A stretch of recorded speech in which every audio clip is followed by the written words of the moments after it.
Antsohihy renivohitra ny faritra Sofia, omby very miisa 150 no tratran'ny zandary sy ny fokon'olona ao amin'ny poste fixe Ambodimanary distrikany Antsohihy. Tsy fantatra izay tompony ireo omby ireo, noho izany dia nanao antsoavo izy ireo ho an'izay very omby amin'ny faritra Antsohihy, indrindra avy any Befandriana avaratra dia tongava ao amin'ny poste fixe Ambodimanary ary hitondra taratasy manamarika fa anao ilay omby. Raha mila fanazavana fanampiny moa dia afaka antsona ity laharana ity 034 47 071 28. Tsara ampafantarina moa izany koa izany indrindra no antony nilazana izany voalohany ato anatin' ity video ity. Famelohany hidirantsika amin'ny votoatin-dresaka antsika dia toy ny mahazatra foana. Azadino ny miabone ny chaîne antsika, azadino ihany koa ny mametraka ny commentaire, dia aza adinona ny manao j'aime ny video. Ndehary ataontsika izany fanaovana abonnement izany mialohany hirisoantsika amin'ny tena votoatin-dresaka izay ataontsika. Ndao ary tompoko lahy, ndao ary tompoko vavy.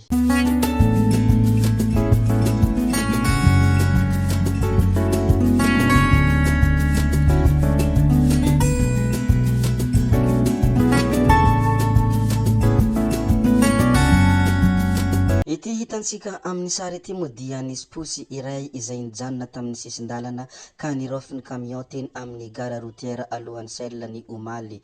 Tany Toamasina moa izany tranga izany fa soa ihany fa tsy nisy ny aina na foy. Tsara ihany koa ny mampahafantatra fa tontosa anio ny fifamindram-pahefana teo amin'ny ministry ny fitsarana teo aloha sy ny mpitahiry ny tombo-kasim-panjakana ministra Vonitendrena Rakotomandimby Benjamin Alexis. Anisany tanjona voalohany hoy ny ministra vaovao dia ny fampihenana ny kolikoly ary nanome baiko ny lehibe ny fitsarana rehetra izy mba hanao tatitra isam-bolana hahitany ny asa vita. Samy mandray ny andraikiny avokoa ireo lehibe ny fitsarana rehetra isany ambaratongany amin'ny fanaraha-maso ny asan ireo mpitsara tsirairay avy hoy izy hatrany. Tontosa tamin'ity 3 amby 20 aogositra ity ihany koa ny fifamindram-pitantanana teo amin'ny ministra mpisolo-toerana teo aloha ny tantana ny ministeran'ny mponina sy ny firaisankina. Tsy iza moa izany fa Randriamanantena Soa Landy Mbolatina sy ministra vaovao Razafindrato Aurélie Marie Augustine. Taorian'izay moa dia nandray ireo mpiara-miasa aminy ny ministry ny mponina.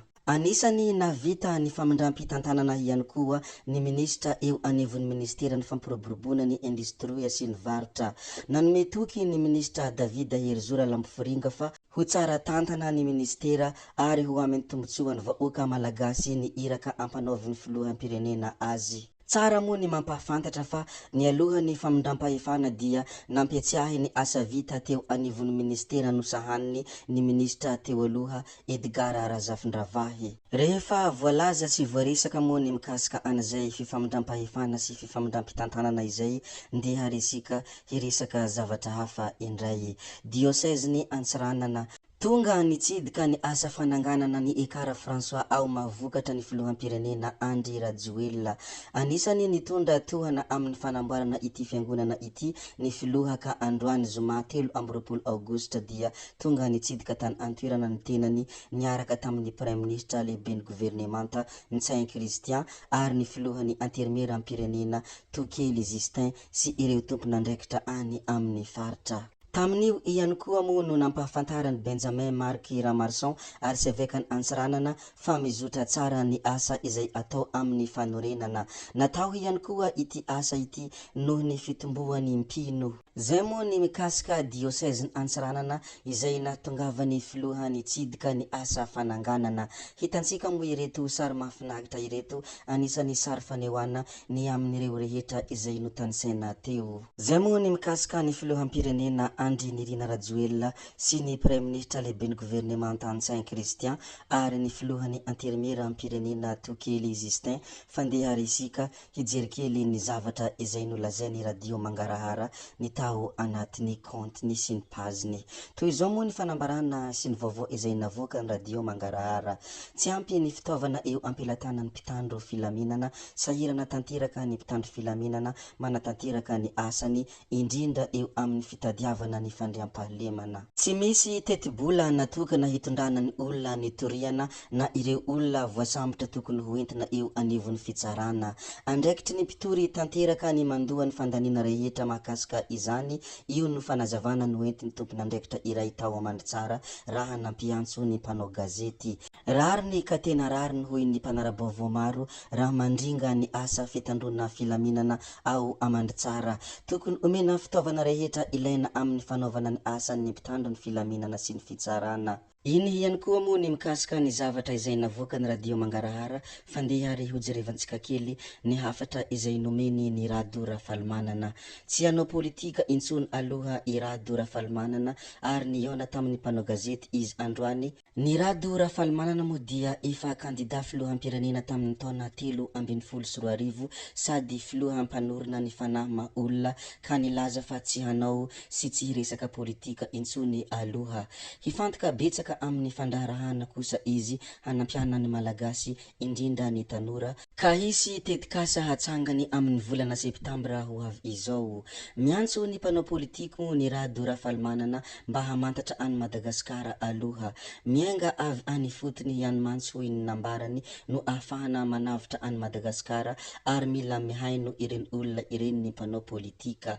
Notsindriany fa noho ny tsy fahafantarana any Madagasikara no mahatonga azy tsy resaka politika intsony aloha. Zay moa ny hafatra izay nomeny ny Rado Rafalimanana ary zay ihany koa moa ny fomba fieviny koa dia zaraiko aminareo ato mpanaraka an'ity chaîne ity mba ahatonga ianareo aharaka foana ny zava-mitranga sy ny hafatra ireo olona rehetra izay tokony ho zaraina ato anatin' ity chaîne ity.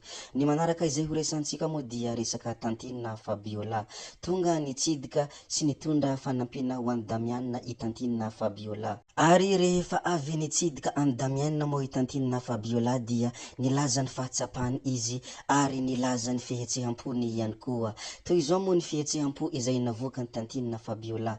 Tena ontsa hoy izy ny foko nahita ilay zaza tena marary izy ary mila antsika ihany koa. Izay vonina anampy ireo ray aman-dreniny dia afaka miditra mivantana amin'ny compte Facebook n'izy ireo dia Randriamanantena na Solondrabe hoy izy hatrany raha nandefa hafatra ny tao anatin'ny paziny. Isaorana bevata moa ny Tantinina Fabiola satria anisan'ny mba nitondra fanampiana ho an'i Damienina ary indrindra ankasitrahana ihany koa izy mbola navita nanentana ho an'ireo olona izay afaka hanampy ny ray aman-dreniny ho amin'izany fitsaboana ny zaza tsy salama izany. Ankasitrahana eram-po eran-tsaina Andriamanitra manankarem-pahasoavana ny no hamaly ny soa vitanao ary izy sy ny fahasoavana ihany koa no hanasitrana ilay marary mba hahazo ny fahasalamana soa aman-tsara.